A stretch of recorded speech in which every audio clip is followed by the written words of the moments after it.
Selamat mendengarkan podcast ini. Kejahatan malaikat yang jatuh atau Lucifer bermuara pada dua hal. Yang pertama, makhluk ciptaan memberontak kepada penciptanya. Lucifer adalah malaikat yang diciptakan Tuhan, the angel of the light, malaikat terang, yang diciptakan untuk melayani, mengabdi kepada penciptanya. Tapi malaikat terang ini memberontak, mau menyamai Tuhan semesta alam penciptanya, bahkan mau melampauinya. Sehingga malaikat terang ini menjadi malaikat kegelapan, the angel of the darkness. Entah kurang apa sebenarnya malaikat ini, sebab dia ditempatkan Tuhan di tempat yang sangat terhormat. Ia diciptakan Tuhan sebagai malaikat yang cantik, the angel of the beauty. Ia diciptakan Tuhan sebagai malaikat yang bijaksana, the angel of the wisdom. Dan ia diciptakan menjadi malaikat yang bisa memuji-muji Tuhan, the angel of the music. Tetapi itulah pilihannya. Ia memberontak kepada penciptanya. Ini adalah kejahatan terbesar. Tidak ada kejahatan yang lebih besar dari ini. Atau bisa dikatakan ini adalah inti dari segala kejahatan. Ketika ciptaan tidak mau tunduk kepada penciptanya. Ketika ciptaan tidak mau ada di tempat di mana ia harus berada. Satu kejahatan yang sangat besar. Dan itulah inti dari segala kejahatan. Muara yang kedua, saudaraku. Malaikat yang jatuh ini menyesatkan manusia. Menyeret manusia untuk mengikuti jejak langkahnya. Di dalam kitab Kejadian dikisahkan fragmen sederhana, tetapi memuat pesan yang sangat penting dan kuat bagi kita. Tuhan sudah berkata kepada makhluk ciptaan yang dicintainya, yaitu manusia, yang ditempatkan Tuhan di taman yang indah dan sempurna. Jangan makan buah yang ada di tengah taman ini. Semua buah di taman ini boleh kamu makan, tetapi buah yang satu ini jangan kamu makan. Sebab pada hari kamu makan buah ini, kamu mati. Tetapi ada suara lain, saudaraku, yaitu suara malaikat jahat itu, yang mengatakan, kalau kamu makan buah ini, kamu tidak akan mati, tetapi kamu menjadi seperti Allah. Perkataan itu menimbulkan, membangkitkan kecurigaan terhadap Tuhan. Suspicious, membangkitkan kecurigaan terhadap Sang Khalik yang sangat baik. Seolah-olah Tuhan menyembunyikan sesuatu. Seolah-olah Tuhan tidak mau disaingi. Seakan-akan Tuhan tidak memberikan puncak kebahagiaan, klimaks berkat, puncak kesenangan dan kegemaran hidup. Dan akhirnya saudara, manusia pun juga memilih keputusan yang sama seperti Lucifer, memberontak kepada penciptanya. Saudara sekalian, perbuatan-perbuatan yang melanggar hukum, perbuatan-perbuatan yang bertentangan dengan hukum-hukum, itu sebenarnya hanyalah gejala-gejala, bukanlah inti dari kejahatan. Sedangkan inti kejahatan atau akar dari dosa adalah ketika manusia tidak mau menundukkan diri sebagai umat yang diciptakan untuk mengabdi sepenuhnya kepada Tuhan. Jadi Bapak Ibu Saudara sekalian, kalau seseorang merasa dirinya tidak melanggar hukum, tidak terlibat berbagai skandal kejahatan, jangan merasa saudara sudah baik. Belum tentu. Sebab akar kejahatan bukan di sana. Akar kejahatan terletak pada ketika seseorang tidak mau menerima kenyataan bahwa dirinya adalah makhluk ciptaan yang diciptakan sepenuh-penuhnya bagi Khalik-Nya. Nah, keselamatan dalam Tuhan Yesus Kristus, saudaraku, itu usaha Tuhan untuk mengembalikan manusia kepada rancangan ini. Jadi bukan sekedar membuat manusia menjadi manusia baik-baik, baik di mata manusia atau baik di mata siapapun, tapi harus baik di mata Tuhan. Baik di mata Tuhan artinya manusia menempatkan dirinya sebagai makhluk ciptaan yang sepenuh-penuhnya mengabdi kepadanya. Dan ini bukan satu hal yang sederhana, bukan sesuatu yang sulit, sangat sulit. Dan keselamatan dalam Tuhan Yesus Kristus adalah usaha Tuhan untuk mengembalikan manusia kepada rancangan ini. Kita diberi kesempatan hanya satu kali hidup untuk meraih kesempatan itu. Dan kesempatan yang diberikan kepada kita itu singkat, 70 tahun. Dan kita tidak tahu kapan berakhirnya. Jadi di 70 tahun umur hidup kita tersebut, di sekali-kalinya kesempatan itu, kita harus sungguh-sungguh mengerjakan keselamatan kita dengan takut dan gentar, saudaraku. Ini sesuatu yang harus benar-benar menggetarkan jiwa kita. Nah, dalam kelicikannya, saudaraku sekalian, iblis membuat manusia lalai. Manusia terputar pada siklus kegiatan hidup dan juga tenggelam dengan berbagai kesenangan. Tidak pernah berpikir dengan sungguh-sungguh bahwa ada ujung di perjalanan hidupnya itu. Pagi bangun, kerja, pulang sore ketemu keluarga, tidur, besok bangun lagi kerja, sore pulang ketemu keluarga, ya.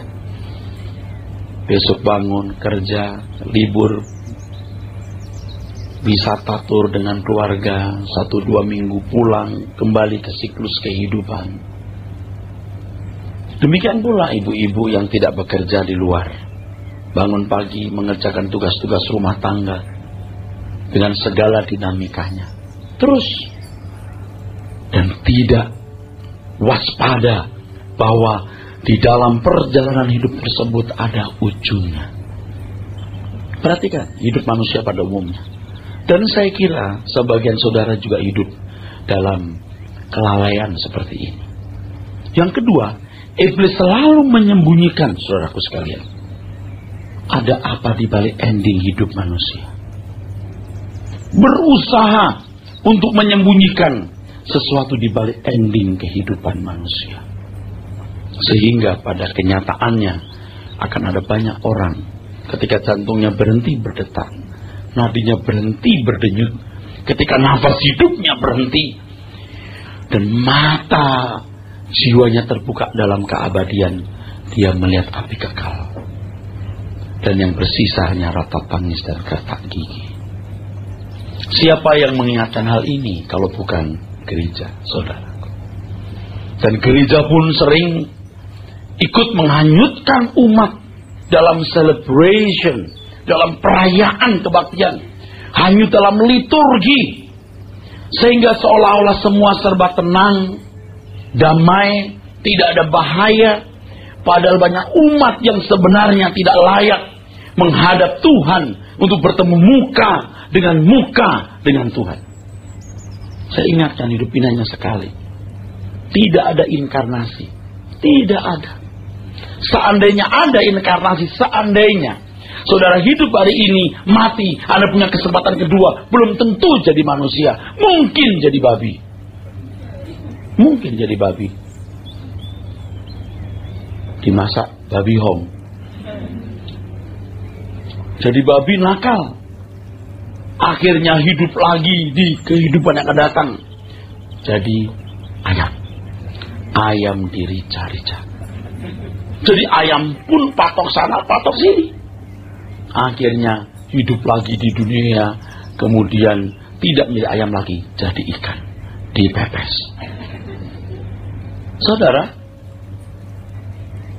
hidup ini hanya sekali dan singkat. Nah, bicara soal singkatnya hidup ini perlu diperhatikan.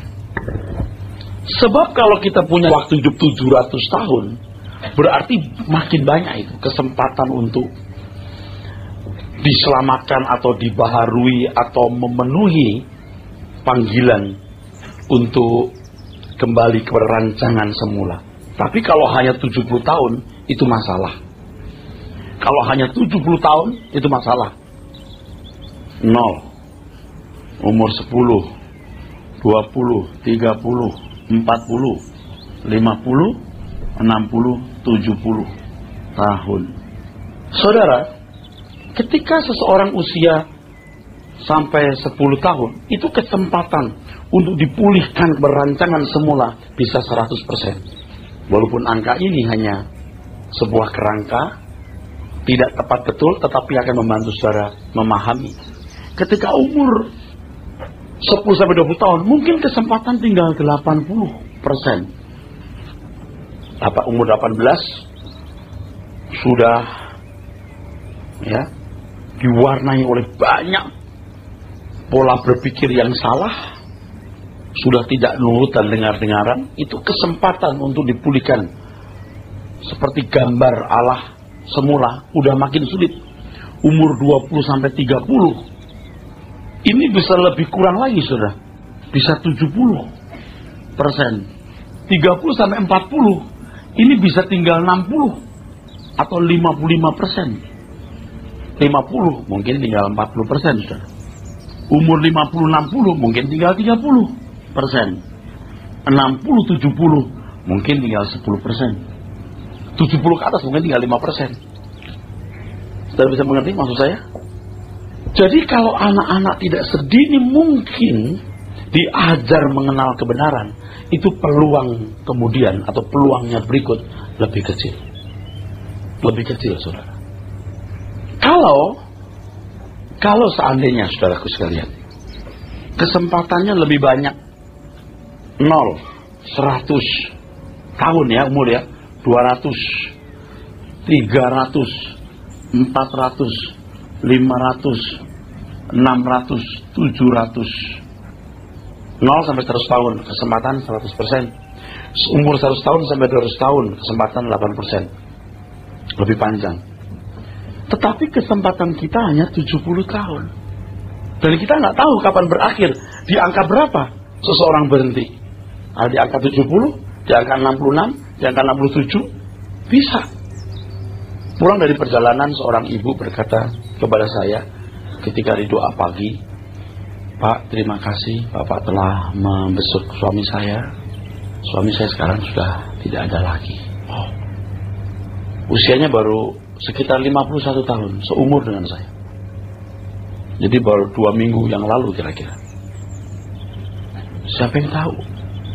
Saya sempat berpikir kalau 1,5 tahun yang lalu saya menganjurkan untuk orang-orang seumur ini sudah menghindari lemak, udah mulai menghindari mengkonsumsi gula berlebihan dan lain sebagainya. Kampanye untuk punya pola hidup sehat selalu saya sampaikan dari mimbar. Nah, saudaraku sekalian, kita tidak tahu kapan berakhir. Dan saudara jangan main-main. Kalau kita punya kesempatan hidup 700 tahun, kesempatannya lebih panjang. Tetapi 70 tahun, saudara. Dan makin tua itu makin sulit diubah. Nah, banyak orang sudah cukup umur, apakah itu 40, 50 atau 60 tahun atau lebih, merasa dirinya baik-baik. Tidak ada sesuatu yang membuat ia patut disebut sebagai penjahat. Tetapi dia tidak menemukan tempatnya sebagai makhluk ciptaan untuk mengabdi kepada Tuhan. Itu inti kejahatan, saudara. Nah, kalau bicara demikian ini, tidak ada maksud sama sekali saya mau memanfaatkan saudara atau gereja memanfaatkan tenaga saudara, uang saudara, atau keahlian saudara. Jangan Anda pikir begitu. Ini bukan tindakan tricky atau mau memperdaya saudara. Ya, mestinya saudara menyadari bahwa kebenaran firman ini usaha untuk memberdayakan saudara, bukan memperdaya saudara, tapi memberdayakan saudara untuk menjadi anak-anak Tuhan. Nah, saudara, untuk memahami bagaimana hidup sebagai makhluk ciptaan yang mengabdi kepada penciptanya, itu perlu waktu. Karena orang harus memasuki proses panjang pengenalan akan Tuhan, karakter yang betul-betul terbentuk, baru dia bisa hidup melayani, mengabdi kepada Tuhan. Itu bukan hasil sekolah Alkitab 4 tahun, apalagi SOM, School of Ministry 3-6 bulan. Itu proses panjang kehidupan sampai seseorang betul-betul menyadari bahwa dirinya itu makhluk ciptaan. Dan saudara pasti akan diberi Tuhan kepekaan. Tugas apa yang saudara harus lakukan. Saudara pasti memiliki ketajaman untuk menemukan rencana Tuhan dalam hidup saudara pribadi. Tetapi makin tua, seseorang akan makin gelap matanya, makin buta, makin picik, dan tidak mengerti apa yang patut dia lakukan. Jadi jangan merasa kalau kita sudah kasih uang di gereja atau ikut kegiatan-kegiatan tertentu yang namanya membantu pekerjaan Tuhan, kita sudah mengabdi kepada Tuhan. Sering yang saudara lakukan itu hanya remah-remah dari hidup saudara. Tahu remah-remah?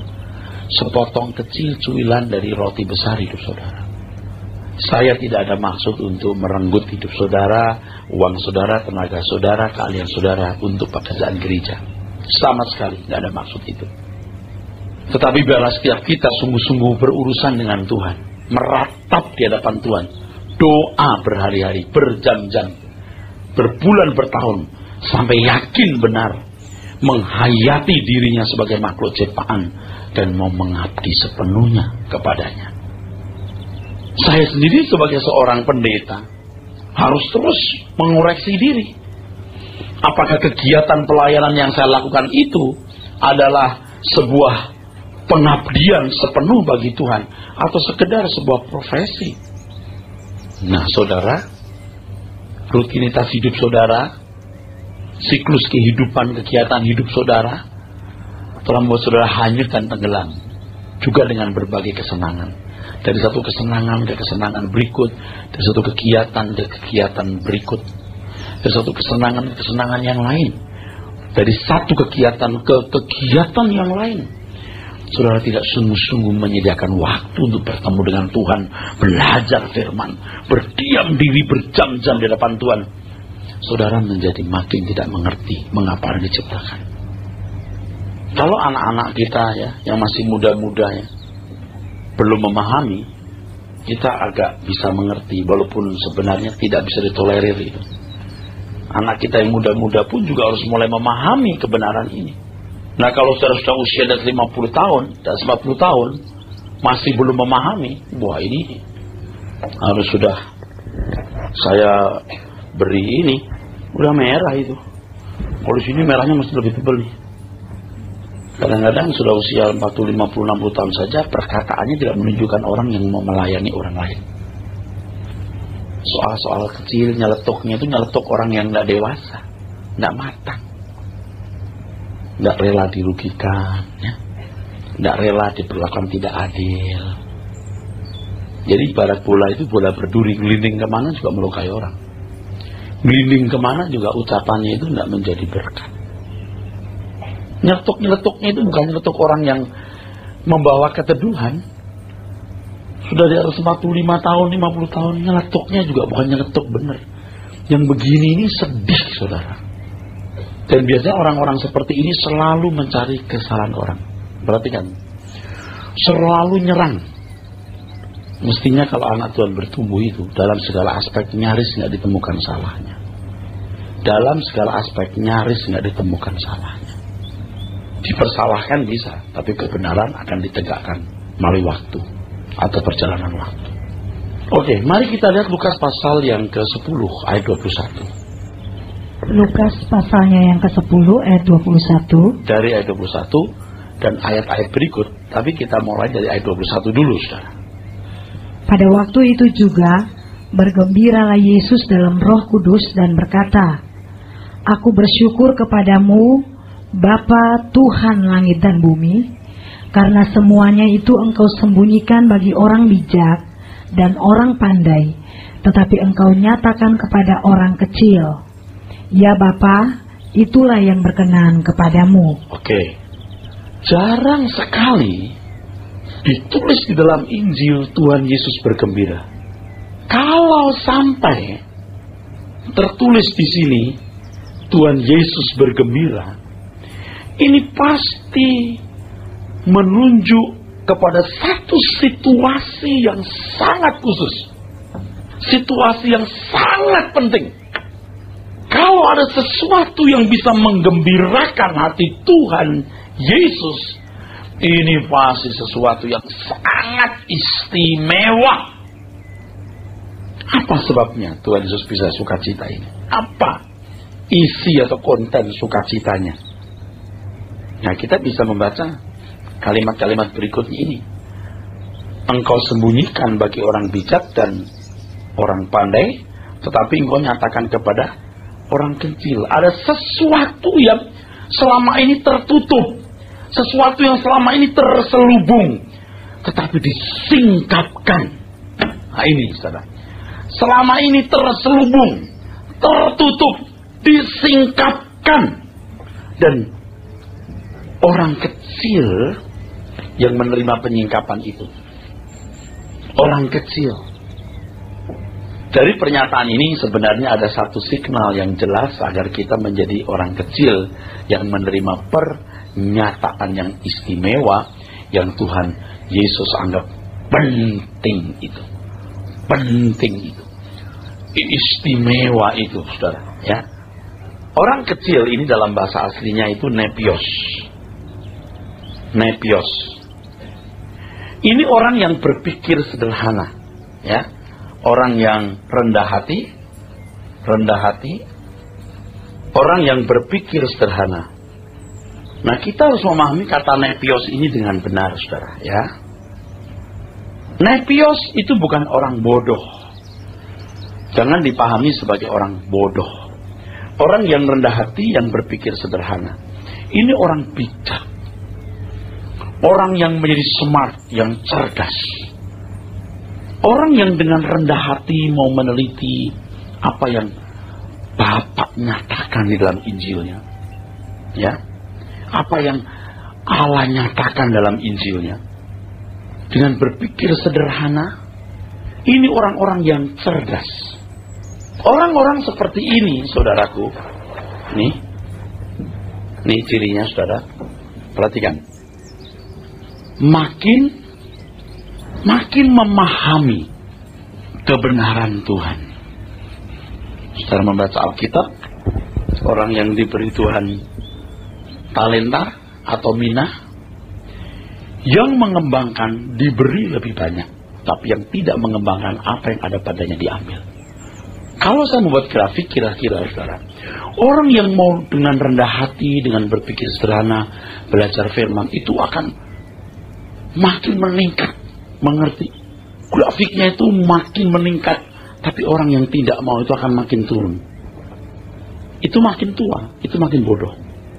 Tapi dahsyatnya ini, merasa diri nggak makin bodoh, merasa diri makin pinter. Apalagi kalau sudah mendengar banyak, dia bisa olah di pikirannya, dia bisa berdebat, dia merasa pinter. Tapi sebenarnya dia tidak bijaksana. Cirinya apa? Sederhana. Apakah hidupnya memberkati orang, membawa keteduhan? Kalau tidak, jangan ngomong. Paham maksud saya? Sebenarnya dia tidak tambah mengerti. Dan ciri orang seperti ini adalah dia tidak mengagumi kebenaran. Dia tidak mengagumi kebenaran. Dia tidak mencari kebenaran. Tapi dia bisa bicara seolah-olah kebenaran. Ini saya bicara di lingkungan gereja loh. Saya bicara di lingkungan gereja loh. Yang rendah hati saudara akan diberkati menerima apa yang saya sampaikan. Kalau nggak ada rendah hati, Anda nggak akan berubah. Ciri yang lain, siapa yang tahu? Orang yang makin mengerti kebenaran semakin cerdas. Oke, mengerti kebenaran Tuhan, itu makin all out bukan buat Tuhan. Itu makin gak hitungan kalau yang namanya untuk kepentingan Tuhan, nyawanya pun menjadi tidak berharga. Tapi orang-orang yang pinter ngomong juga, atau yang gak pinter ngomong, gak ngomong, itu tetap akan membatasi diri untuk berkorban bagi Tuhan. Tapi ya gak bisa dipaksa. Khotbah ini bukan intimidasi, saudara kasih uang ke gereja atau memberi uang ke pelayanan misi atau ke saya, ya. Ingat, tidak ada triki itu, tidak ada. Makin memahami kebenaran Tuhan. Oleh sebab itu berbahagialah orang yang mau rendah hati, yang mau ditegur, mau diingatkan, mau duduk manis, mau mendengar, mau menggali, mau mencari. Dia akan bertumbuh. Ini orang yang simple minded. Yang kedua, gaya hidupnya dirubah, berubah. Gaya hidup bangsawan surgawi, pasti. Dan kalau gaya hidupnya berubah, itu yang ketiga, menjadi manusia unggul. Saudara, orang yang gaya hidupnya dirubah itu pasti menjadi manusia unggul. Pasti. Nggak bisa enggak. Kalau seseorang makin memahami kebenaran Tuhan, itu gaya hidupnya berubah. Dan kalau gaya hidupnya berubah, pasti menjadi manusia unggul. Tetapi manusia unggul di mata manusia lain dengan segala keahlian yang dimiliki, belum tentu memahami kebenaran Tuhan. Tapi orang yang memahami kebenaran Tuhan pasti punya keunggulan. Dia bukan hanya cerdas memahami firman, tapi juga cerdas di dalam bidang yang digeluti. Kalau seseorang mengalami kesulitan ekonomi sesaat, itu bisa dimaklumi. Memiliki problem rumah tangga saat bisa dimaklumi. Tapi kalau miskin terus sampai dia tidak bisa memikul bebannya sendiri, dia selalu menjadi beban bagi orang lain, itu something wrong. Tidak mungkin Tuhan menciptakan makhluk macam itu. Tidak mungkin. Ya, kecerdasan di dalam satu bidang tertentu tidak harus di IT atau engineering atau komputer atau bidang-bidang lain yang di mata manusia memiliki prestis. Mungkin keunggulannya membuat pisang goreng, tapi pisang gorengnya itu dia unggul. Dari pisang gorengnya dia bisa hidup, dia bisa menopang hidupnya, dia bisa bertanggung jawab atas hidupnya. Jadi kalau orang sampai tidak punya keunggulan sehingga hidupnya menjadi beban bagi orang lain, itu something wrong. Salah itu. Itu salah pasti hidupnya. Tapi orang yang punya keunggulan di bidang tertentu belum tentu memahami kebenaran Tuhan, belum tentu. Tapi orang yang memahami kebenaran Tuhan, gaya hidupnya dirubah, pasti punya keunggulan, pasti punya kecerdasan, pasti di bidang-bidangnya tertentu. Sebab memang kita hidup di dunia untuk mengembangkan semua potensi yang Tuhan berikan. Sebab di kerajaan surga nanti, saudaraku sekalian, kita mengembangkan kehidupan yang telah dirusak oleh iblis, yang tertunda. Perhatikan ini. Sebab itu kalau saudara memperhatikan anak-anak Tuhan yang hidupnya mengerti kebenaran firman Tuhan, dia pasti cerdas dalam banyak hal. Pasti, nggak bisa nggak. Tuhan menciptakan dunia ini, ya, manusia, Adam dan Hawa. Ini manusia yang suruh bekerja. Pattern polanya itu manusia yang bekerja, mengolah ciptaan alam dan menikmatinya. Nah, di kerajaan surga di langit baru, bumi baru nanti juga begitu. Ini bumi baru, langit baru ini juga harus dikelola oleh manusia, oleh manusia-manusia yang dipilih Tuhan untuk itu. Ini pasti sama, tidak mungkin beda. Tentu yang sempurna. Maka perlu kebangkitan fisik. Makan juga. Tuhan suatu bangkit makan anggur. Kita akan makan anggur nanti di kerajaanku. Mengelola langit baru, bumi baru. Tapi kan yang sering digambarkan adalah begini. Saudara, nanti kita di surga pakai baju putih, nggak ganti-ganti. Maksudnya baju putih itu adalah kesucian, kemurnian, betul. Tapi bukan fisiknya baju putih terus nggak ganti-ganti. Ada loh Pak penglihatan katanya, ada loh Pak penglihatan. Orang mati lihat surga baju putih semua. Iya iyalah. Pasti ada pesan di balik penglihatan itu. Nah, kalau anak kecil ada penglihatan lihat surga, ya taman yang bagus, anak-anak main-main sesuai dengan konsepnya dan pesan yang Tuhan mau sampaikan kepada orang tersebut. Saudara sering mendengarkan orang berkata, saudara, kita harus bisa menyanyi. Sebab di surga nanti kita nyanyi saja. Kita nyanyi terus. Jadi kalau saudara tidak bisa nyanyi, saudara seperti culun, bingung. Orang nyanyi, Anda nggak nyanyi. Saya percaya di surga kita nyanyi, tapi nggak nyanyi terus. Nyanyi, capek, tidur, bangun lagi nyanyi. Apa pula itu? Nah, saudara tahu kesalahan ini membuat ada orang-orang yang rajin ke gereja, yang mau melayani Tuhan, justru jadi orang-orang yang tersingkir dalam marketplace, yang tidak produktif. Saya setuju ada orang-orang yang memang dipanggil untuk full time melayani Tuhan dan hidupnya dari pelayanan.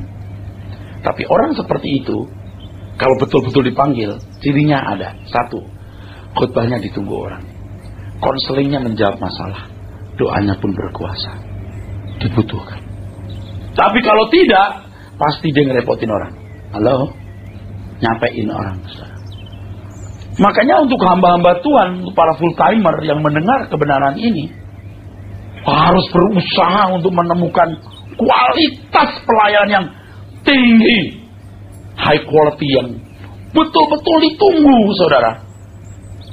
Jadi kalau jemaat duduk di gereja melihat pendetanya ke mimbar, ya ini yang kutunggu. Aku mau dapat pencerahan apa kali ini. Jangan begitu muncul, ya dia. Jadi orang ke gereja bisa 2 jam, 1,5 jam di penjara, dihukum. Kebaktian tidak menjadi sesuatu yang menarik. Karena gereja, pemberitaan firman Tuhan, dan seluruh perangkat pelayanan yang ada tidak memberkati. Oke. Formatnya Tuhan semula itu tidak membuat manusia nyanyi, kelola bumi, kelolalah. Itulah sebabnya saya selalu mencegah orang kalau mau jadi pendeta. Kalau tidak sungguh-sungguh dipanggil Tuhan, jangan. Nah, keunggulan seperti ini, saudaraku, harus dimiliki orang percaya. Sebab dengan hal itu atau dengan cara itu dia menjadi berkat dimanapun dia berada. Kalau di tempat pekerjaan saudara datang terlambat, Anda tidak produktif, apalagi tidak jujur, tidak dinantikan, tidak berguna, jangan ngomong tentang Tuhan. Mempermalukan Tuhan itu. Iya Pak, tapi kan dunia memang memandang kita bodoh. Kita ini kebodohan. Nanti dulu. Sebut kebodohan itu maksudnya adalah orang percaya yang benar itu atmosfer berpikirnya, pola berpikirnya berbeda dengan anak-anak dunia. Itu yang dianggap kebodohan. Saya belajar terus mengembangkan diri walaupun tentu belum sempurna hari ini. Saya kalau lihat pemandangan alam yang indah, bagus, saya mengaguminya. Warna laut yang biru, pantai putih kehijau-hijauan airnya, lalu dikombinasikan dengan warna gunung yang hijau atau coklat. Wah, indah. Tapi kemudian hati saya berbisik, akan kutinggalkan semua ini. Dari ruang kerja saya, juga milik perpustakaan pribadi saya yang berisi ribuan buku. Saya menikmati musik juga di situ. Jam 11 setengah 12 malam atau jam setengah 11 saya naik ke lantai 2 untuk tidur. Saya sempat melirik akuarium besar yang saya buat. Hati saya berbisik, akan kutinggalkan semua ini. Memandang pasangan hidup, anak-anak, akan kutinggalkan semua ini. Itu ada suara. Itu bukan berarti lalu saya tidak menikmati hidup. Bukan berarti lalu seorang tidak bisa menikmati hidup. Justru dia akan lebih menikmati hidup. Ini cara berpikir yang cerdas. Memang faktanya demikian. Tapi kalau anak dunia melihat begitu kan kebodohan. You masih hidup kok mikir begitu. 70 tahun dibanding kekekalan itu gak ada artinya loh. Oleh sebab itu ya tidak ada yang saya pertahankan untuk Tuhan. Tidak ada. Kebodohan kan? Ya biarin. Pola pikir saudara sebagai anak-anak Tuhan yang dipenuhi kebenaran itu dengan gaya hidup yang berbeda, itu di mata dunia kebodohan. Tidak apa-apa. Tapi jangan mereka memandang anak Tuhan bodoh itu karena tidak produktif. Dan orang-orang yang rajin ke gereja, yang doa siang malam, berbahasa roh, berkarunia roh, dalam pergaulan jadi nggak intelek, kampungan, nggak cerdas, nggak produktif. Hidupnya pun juga dari amplop sana, amplop sini, lalu ngakunya berkat Tuhan. Bukan nggak boleh. Kalau Anda seorang full timer hidup dari pelayanan, bagus. Tapi kalau tidak produktif, tidak sungguh-sungguh dibutuhkan orang, jadi celah. Maka orang-orang kaya, orang eksekutif memandang rendah Tuhan karena hamba-hambanya begitu. Itu termasuk kesalahan saya juga. Dulu kalau saya ingin supaya orang selamat, ya saya agak lebih ramahlah dengan orang. Lebih ramahlah supaya dia ke gereja. Sekarang saya tidak mau. Barang bagus itu tidak perlu kampanye, tidak perlu promosi. Barang bagus tetap bagus. Kalau saya terlalu menjilat atau nunduk-nunduk, nanti orang pikir kebenaran yang saya ajarkan itu murahan. You mau dengar silakan, tidak silakan. Begitu saudaraku. Mengerti? Halo, kok nggak ada yang amin ya? Kalau kita nunduk-nunduk kayak kita butuh orang bisa memandang rendah kebenaran Tuhan itu. Biar orang nggak mau selamat, silakan. Orang masing-masing bertanggung jawab kepada Tuhan. Nanti ada waktunya akan terbukti. Saudaraku sekalian, siapa yang beruntung? Jadi harus mulai sadar kita. Kesalahan yang kita telah pernah buat, tidak perlu kita buat lagi. Terberkati bro, amin. Udah, bro gimana kabarnya? Nggak usah. Kalau nggak digerakkan Tuhan untuk itu, nggak perlu. Jangan pakai taktik-taktik diplomasi dan keramat-tamahan yang berlebihan itu. Seolah-olah Tuhan perlu nunduk-nunduk untuk orang-orang tertentu supaya mereka ke gereja. Nggak perlu. Barang bagus tidak perlu dipromosikan besar-besaran. Otomatis orang akan tahu barang bagus. Dan biarlah Roh Kudus yang bekerja. Kita baca terus. Ayat 22. Semua telah diserahkan kepadaku oleh Bapakku, dan tidak ada seorang pun yang tahu siapakah anak selain Bapa, dan siapakah Bapa selain anak, dan orang yang kepadanya anak itu berkenan menyatakan hal itu. Terus 23. Sesudah itu berpalinglah Yesus kepada murid-muridnya tersendiri dan berkata, berbahagialah mata yang melihat apa yang kamu lihat. Karena aku berkata kepada kamu, banyak nabi dan raja ingin melihat apa yang kamu lihat, terus, tetapi tidak melihatnya, dan ingin mendengar apa yang kamu dengar, tetapi tidak mendengarnya. Saudara, pantas Tuhan bergembira. Ada sesuatu yang istimewa yang membuat ia bisa bergembira. Kenapa? Raja-raja, nabi-nabi pun ingin melihat apa yang mereka lihat dan mendengar apa yang mereka dengar.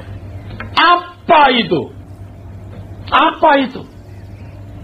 Raja-raja, apalagi Salomo, itu kekayaannya sangat besar.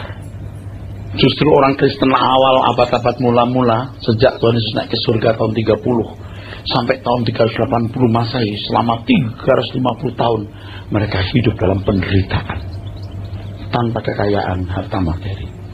Tuhan Yesus sendiri apa? Tidak punya tempat untuk meletakkan kepalanya. Mujizat ada, tetapi kalau dibanding nabi-nabi dulu, lebih banyak mujizat yang dilakukan Tuhan Yesus atau nabi-nabi? Nabi-nabi. Lebih dahsyat mana? Orang mati bangkit. Nabi-nabi pun juga membangkitkan orang mati. Laut kosong terbelah, tembok Yeriko rubuh, air pahit jadi manis dan lain sebagainya. Lebih banyak mujizat. Jadi apa yang ingin mereka lihat? Apa yang mereka ingin dengar? Tentu bukan mujizat, bukan kekayaan materi, karena mereka telah memilikinya, saudaraku. Amin. Betul tak? Nah, ini yang harus saudara mengerti. Pikiran kita harus kita buka. Kita bukan anti kekayaan materi, bukan anti mujizat. Tetapi Alkitab ketika menyebutkan kalimat ini, menuliskan kalimat ini, bukan kekayaan materi, bukan mujizat. Apa itu? Nah, kita baca lagi Matius pasal 11. Dari ayat 25 kita mulai. Matius pasal 11 ayat 25. Pada waktu itu berkatalah Yesus, Aku bersyukur kepadamu Bapa, Tuhan langit dan bumi, karena semuanya itu Engkau sembunyikan bagi orang bijak dan orang pandai, tetapi Engkau nyatakan kepada orang kecil. Terus? Ya Bapa, itulah yang berkenan kepadamu.